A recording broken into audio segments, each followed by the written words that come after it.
அனைவருக்கும் இனிய வணக்கம். தேசிய கணித தினம்.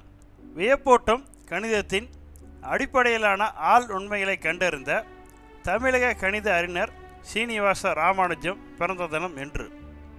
சீனிவாச ராமானுஜம் டிசம்பர் 22, 1887 கும்பகோணம் சாரங்கபாணி தெருவில் வாழ்ந்த சீனிவாசனுக்கும் கோமலத்திற்கும் ஈரோட்டில் பிறந்தார். இவர் பெற்றோருக்கு இவருக்கு பின்னர் 3 குழந்தைகள் பிறந்து ஓரிரு ஆண்டுகளிலே இறந்து போயினர். ராமானுஜம் பிறந்து 3 ஆண்டுகள் வரை பேசும் திறன் இல்லாமல் இருந்தார். ராமானுஜின் தந்தையாரும் தந்தை வழி பாட்டனாரும் துணிக்கடையில் எழுத்தாளராக பணியாற்றி வந்தனர். தாய் வழி பாட்டனாரும் ஈரோட்டு முனிசிப்பு அறமண்டலத்தில் அமீனாக வேலை பார்த்து வந்தார். ஆகவே இவர் எளிய குடும்பத்தில் ஏழ்மையான நிலையில் இருந்தார். ராமானுஜம் தாய் வழி தாத்தா வேலை பார்த்த கடை 1891 ஆண்டில் காஞ்சிபுரத்திற்கு இடம் மாறியதால் இவர் குடும்பம் காஞ்சிபுரம் வந்தது. 1892 ஆண்டில் காஞ்சிபுரத்தில் இருந்த தொடக்கப்பள்ளி ஒன்றில் ராமானுஜம் தொடக்க கல்வியை பெற தொடங்கினார். 1894 ஆண்டில் அவர் தெலுங்கு வழி கல்விக்கு மாற்றப்பட்ட சில நாட்களிலே அவரது குடும்பம் கும்பகோணத்திற்கு இடம்பெயர்ந்தது. அங்கு கல்யாணம் தொடக்கப்பள்ளியில் சேர்ந்து கல்வி கற்றார். 10 வயதுக்குள்ளேயே இச்சிறுவனுடைய கணித வல்லமையும் நினைவாற்றலும் ஆசிரியர்களுக்கு ஒரு புதிராக இருந்தது. ஆரம்ப பள்ளியின் கடைசி தேர்வில் மாவட்டத்திலே முதலாவதாக தேறியதால் அவருக்கு கும்பகோணம் டவுன் மேல்நிலைப் பள்ளியில் அரை சம்பள கல்வி சலுகை கிடைத்தது. 1897 ஆண்டில் கும்பகோணம் நகர் உயர்நிலைப் பள்ளியில் 6ஆம் வகுப்பில் சேர்க்கப்பட்டார். அவ்வாண்டிலிருந்து முறையாக கணிதம் கற்க தொடங்கினார். 12 வயதில் லோனி எழுதிய முக்கோணவியல் ட்ரிகனாமெட்ரி என்ற பாடப்புத்தகத்தை கல்லூரியின் இளங்கலை வகுப்பில் படித்து கொண்டிருந்த தன் அண்டை வீட்டு மாணவரிடம் இருந்து கடன் வாங்கி படிக்க தொடங்கினார். தன்னை விட 7-8 வயது சிறியவனான இப்பள்ளி மாணவன் இக்கல்லூரி பாடப்புத்தகத்தை ஒரே வாசிப்பில் முடித்ததோடு மட்டுமல்லாமல் அதிலிருந்து எல்லா கணக்குகளையும் தானே போட்டு முடித்து விட்டான் என்றதும் அந்த கல்லூரி மாணவனுக்கு ஒரே வியப்பாக போய்விட்டது. முக்கோணவியல் என்ற பெயர் இருந்ததாலும் அப்புத்தகத்தில் சில உயர்கணித விஷயங்கள், உதாரணமாக பகுவியல், அனலிஸ் என்று கூறப்படும் தொடர்வினை கண்டினியூஸ் ப்ராசஸ்களை பற்றிய விஷயங்கள், அடுக்குக்குறி சார்பு அதாவது எக்ஸ்போனன்ஷியல் ஃபங்க்ஷன், கலப்பு மாறியின் மடக்கைகள், லாகிரிதம் ஆஃப் காம்ப்ளெக்ஸ் வேரியபிள், மிகை பரபரப்பு சார்புகள், ஹைப்பர்பாலிக் ஃபங்க்ஷன், முடிவில்லா தொடர்கள் மற்றும் பெருக்கீடுகள், இன்ஃபினைட் சீரிஸ் அண்டு ப்ரொடக்ஷன், இதை போன்ற கணிதத்தின் உயர்தர பொருட்களை எல்லாம் பாடத்திற்கு எடுத்துக்கொள்ளப்பட்டிருந்தன. தூய கணிதத்தின் அடிமற்ற தேற்றத்தொகை என்று பெயர் கொண்ட புத்தகம் சிறுவன் ராமானுஜனுடைய வாழ்க்கையில் வந்ததென்றால் தனக்கு ஒரு வரலாற்றில் ஒரு அழியா இடத்தை பெற்றுக்கொண்டது. அப்புத்தகத்தின் உட்பொருள் அவரை அப்படியே ஈர்த்தது. அவருடைய சக்திகள் எல்லாவற்றையும் உசுப்பிவிட்டது. அப்படி ஒன்றும் அது ஒரு பெரிய நூலோ அது பொருள் பொருந்ததோ அல்ல. அதில் ஏறக்குறைய 6000 தேற்றங்கள் இருந்தன. பாதிக்கு சரியான நிறுவல்கள் இல்லை. இருந்தவையும் நிறைவேற்றவையாக இருந்தது. ராமானுஜத்துக்கு இதெல்லாம் ஒரு தவிர்க்க முடியாத எனினும் சுவையான சவாலாக அமைந்தது. அதிலிருந்து ஒவ்வொரு தேற்றத்துக்கும் சிறுவன் ராமானுஜம் தன் மூளையில் தோன்றிய நிறுவல்கள் ஒரு குறிப்பேட்டில் எழுதி வந்தார். இவ்வாய்வில் அவருக்கே புதிய தேற்றங்களும் தோன்றத் தொடங்கின. எல்லாவற்றையும் எழுதினார். இப்படியே 16 வயதுக்குள் கணித இயல் என்ற தகுதியை தனக்குள் அடைந்து விட்டார். ஆனால் அவரை உலகம் கணித இயலாளராக பார்க்க இன்னும் 10 ஆண்டுகள் தேவைப்பட்டன. இதைவிட ஒரு தரமான புத்தகம் அவர் கையில் கிடைக்காதது விதியின் விளையாட்டு போலும். விட்டருகே தற்கால பாகுவியல் மாடர்ன் அனலிஸ் உலகத்தில் அப்பொழுதுதான் வந்து கொண்டிருந்தது. ஆனால் கும்பகோணம் வரையில் வரவில்லை. பிராம்பிச்சுடைய முடிவில்லா தொடர்கள் இன்ஃபினிட்டி சீரீஸ், கார்ஸ்லாவுடைய ஃபூரியர் தொடரும் தொகையீடுகளும் ஃபூரியர் சீரீஸ் அண்ட் இன்டகரல், பியர் பாயிண்டுடைய மெய்மாறி சார்புகள் கோட்பாடு theory of functions of real variable, ஜிப்சனுடைய நுண்கணிதம் கால்குலஸ் ஆகியவை அப்பொழுதுதான் எழுதப்பட்டு கொண்டிருந்த காலம். இவையெல்லாம் ராமானுஜத்துக்கு கிடைத்திருந்தால் கணித உலகின் வரலாறே மாறி இருக்குமா இருக்காதா என்பதில் இன்னும் கணித இயலாளர்களுக்கு இடையில் மாறுபட்ட கருத்துக்கள் நிலவி வருகின்றன. கணித குறியீடுகள் புகுந்து திறம்பட வினையாற்றி வெளியே வெற்றியுடன் வரக்கூடிய கணித இயலாளரே கணக்கியலாளர்கள் அல்காரிஸ்ட் என்பார்கள். முழு கணித வரலாற்றையும் கணக்கியலாளர்கள் என்று 3 பேரை குறிப்பிட்டு சொல்கிறார்கள்.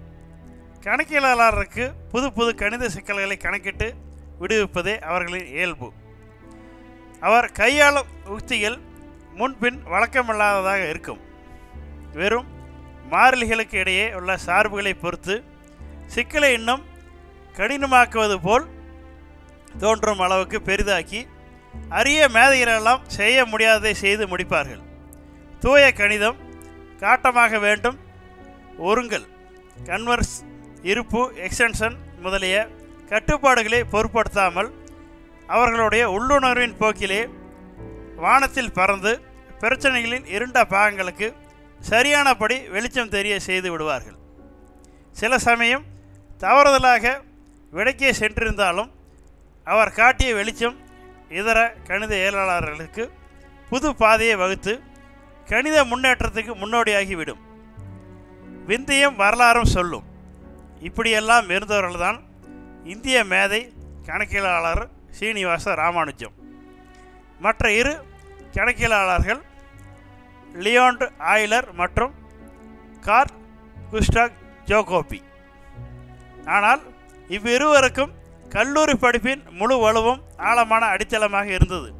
ராமானுஜத்துக்கோ முறையான கல்லூரி படிப்பிற்கு வாய்ப்பில்லாமல் போய்விட்டது. எவரும் அவரை திருத்தி கற்பிக்கும் முன்னமே அவர் ஒரு பெரிய கணித வல்லுநர் ஆகிவிட்டார். ஆய்லருடனோ அல்லது ஜக்கோபியுடனோ ஏன் எந்த கணித வல்லுநருடனோ அவரை ஒப்பிட்டாலும் அவரை படிக்காதவர் என்றே கூற வேண்டும். தன்னால் தானே கற்பித்து கொண்ட மேதை ராமானுஜம் அவர்கள் 18-19 நூற்றாண்டில் அடுக்கடுக்காக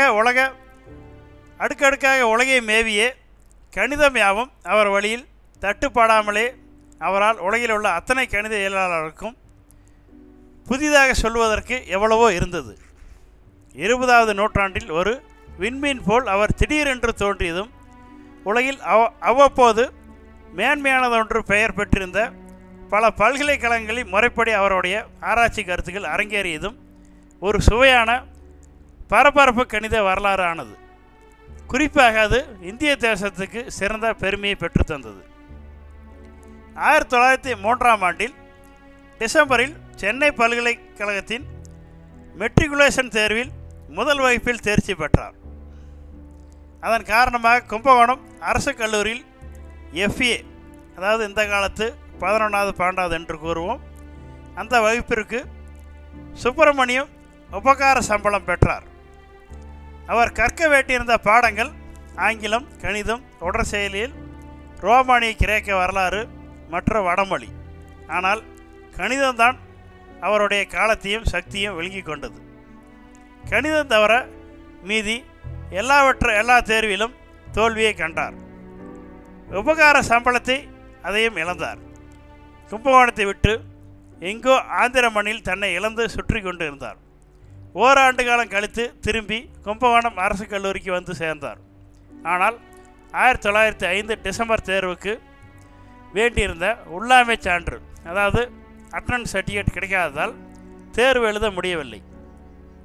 கும்பகோணம் கல்லூரியும் அத்துடன் அவனை இழந்துவிட்டது. பின்னர் இவர் பச்சையப்பா கல்லூரியில் கல்வி கற்றார். இங்கு SP சிங்காரவேலு முதலியாரிடம் கணிதம் கற்றார். இவருடன் சேர்ந்து விவாதித்து விடை காண்பார்கள். SP சிங்காரவேலு முதலியார் சுவாமி விவேகானந்தரின் சென்னை சீடர்களில் ஒருவர். இவரை கிடி என்று செல்லமாக அழைப்பது சுவாமி விவேகானந்தரின் வழக்கம் என்றும், சென்னை பச்சையப்பா கல்லூரியின் கணிதத்தில் முதலிடம் பெறும் மாணவர்களுக்கு SP சிங்காரவேலு முதலியார் பரிசு ஆண்டுதோறும் வழங்கப்படுகிறது. மோசமான உடல்நிலை காரணமாக கும்பகோணம் திரும்ப வேண்டியிருந்த போது தனது நோட்டு புத்தகங்களை தன் வகுப்பு தோழரிடம் கொடுத்து, ஒருவேளை தான் இறந்துவிட்டால் சிங்காரவேலு முதலியார் அல்லது எட்வர்ட் P. ரோஸ் அல்லது மெட்ராஸ் கிறிஸ்டியன் காலேஜுக்கு கொடுத்துவிடும்படி கேட்டுக்கொண்டார். ஆனால் அவனுடைய நோட்டுகள் அவனை இழக்கவில்லை. சென்னை பல்கலைக்கழகத்தின் முதல் நூலக தலைவராக இருந்த பேராசிரியர் SR ரங்கநாதன் எழுதியது உள்ளிருந்து அவனை ஒரு ஜோதி ஊக்குவித்த வண்ணம் இருந்தது. கணித ஆய்வுகள் அவருக்கு தெவிட்டாததாகவும் தவிர்க்க முடியாததாகவும் இருந்தது. எப்பே தேர்வு கூட தேர முடியவில்லை என்ற ஏக்கம் அவருடைய கணித ஊக்கத்தை ஒன்றும் செய்ய முடியவில்லை. வேலை இல்லாமல் வளைய வருவதும் அவருடைய ஆய்வுகளின் தரத்தையோ அளவுகளையோ குறைக்கவில்லை. சூழ்நிலை, பொருளாதாரம், சமூக கௌரவம் ஒன்றும் அவருக்கு ஒரு பொருட்டாக இருக்கவில்லை.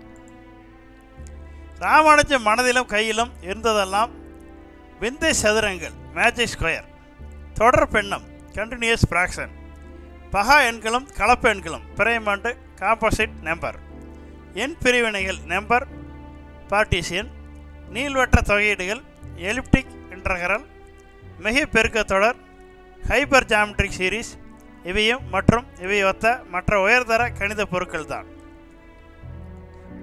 இவைகளை பற்றி அவருடைய கண்டுபிடிப்புகளை எல்லாம் தன்னுடைய 3 நோட்புக்குகளில் தான் எழுதியிருந்தார். நிறுவல்கள் அநேகமாக எழுதப்படவில்லை. தற்காலத்தில் இந்த நோட்புக்குகளின் நகல்கள் 212, 352, 33 பக்கங்கள் கொண்டவை. டாடா அடிப்படை ஆய்வுக் கழகம், சென்னை பல்கலைக்கழகம், சர் தேப்ராச்சி டாடா அறக்கட்டளை ஆகிய 3 அமைப்புகளின் ஒத்துழைப்பினால் பிரசுரிக்கப்பட்டு இருக்கின்றன.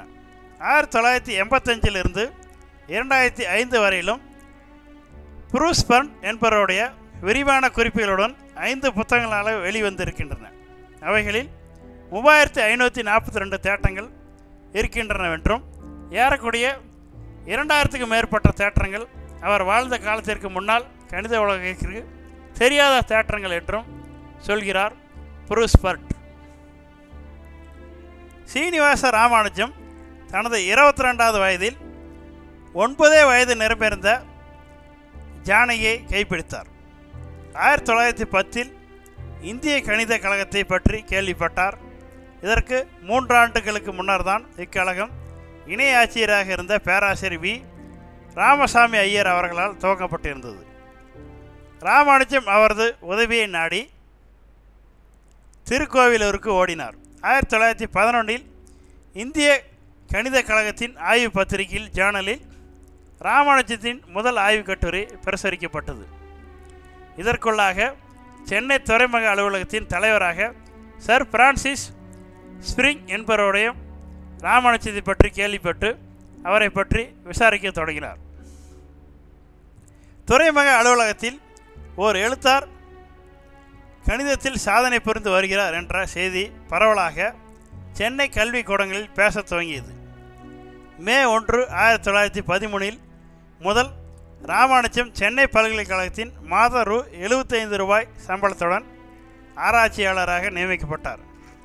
அன்று தொடங்கி அவருடைய குறுகிய ஆயுள் முடிய அவருக்கு இந்த ஆராய்ச்சி தான் தொழில். கேம்பிரிட்ஜில் ஹார்டியுடன் கூட இருந்த 4 ஆண்டுகளும் 1914 முதல் 18 வரை ராமானுஜத்துக்கு மட்டுமல்ல, பேராசிரியர் ஹார்டிக்குமே பொன்னான ஆண்டுகள் தான். இதை ஹார்டியே சொல்லியிருக்கிறார். பிற்காலத்தில் ராமானுஜம் யாருமே எதிர்பார்க்காத 33 வயதில் மரணமடைந்த பிறகு ஹார்டி அவரை பற்றி சொல்லும்போது, இங்கு வருவதற்கு முன்னால் அவர் என் புத்தகம் படித்திருந்தார், இன்னின புத்தகங்களை பார்த்திருந்தாரோ இல்லையோ என்பதை என்னால் சொல்ல முடியவில்லை. நான் கேட்டிருந்தால் ஒருவேளை சொல்லியிருப்பாரோ என்னமோ. ஆனால் ஒவ்வொரு நாள் நான் அவருக்கு காலை வணக்கம் சொல்லும் போதும் அவர் எனக்கு 5-6 புது தேற்றங்களை காட்ட ஆயுதமாயிருந்தார். எனக்கு வேறு எதையுமே பேச வாய்ப்பும் இல்லை. 1918 FRS fellow of Royal Society என்ற கௌரவம் அவருக்கு கொடுக்கப்பட்டது. அதே ஆண்டு ட்ரினிட்டி கல்லூரியின் ஃபெல்லோவாகவும் தேர்ந்தெடுக்கப்பட்டார். இந்த 2 கௌரவங்களையும் பெற்ற முதல் இந்தியர் அவர்தான். இவர் கண்டுபிடித்து கூறிய ஆள் உண்மைகள் என்று அடிப்படை இயற்பியல் துறை முதல் மின்தொடர்பு பொறியியல் துறை வரை பல துறைகளிலும் உயர்மட்டங்களில் பயன்படுத்தப்பட்டு வருகின்றன. கணிதத்தின் மிக அடிப்படையான ஆள் உண்மைகளை கண்டறிந்த தமிழக கணித அறிஞர் சீனிவாச ராமானுஜம் அவர்கள் ஏப்ரல் 26, 1920 தனது குறுகிய 32வது அகவையில் சென்னையில் இவ்வுலகை விட்டு பிரிந்தார். ராமானுஜம் அவர்கள் பெயரால் 1997 தி ராமானுஜன் ஜேர்னல் என்ற கணித ஆய்விதழ் ஒன்று தொடங்கப்பட்டுள்ளது. இந்திய தேசிய கணிதவியலாளரான கணித மேதை சீனிவாச ராமானுஜம் அவர்கள் கணிதத்துறைக்கு பங்காற்றியமைக்காக ஒவ்வொரு ஆண்டும் டிசம்பர் 22ஆம் நாள் தேசிய கணித தினமாக கொண்டாடப்பட்டு வருகிறது. 2012ஆம் ஆண்டு தேசிய கணித ஆண்டாக அறிவிக்கப்பட்டது. பல்வேறு சாதனைகளை படைத்த சீனிவாச ராமானுஜத்தை அனைவரும் போற்றி வணங்குவோம். மேலும் இது போன்ற தகவலுடன் நாளை சந்திப்போம். இந்த தகவல்கள் உங்களுக்கு பிடித்திருந்தால் இந்த சேனலை லைக் பண்ணுங்கள், சப்ஸ்கிரைப் பண்ணுங்கள், கமெண்ட் பண்ணுங்கள், உங்கள் நண்பர்களுக்கும் பகிர்ந்து கொள்ளுங்கள். நன்றி, வணக்கம்.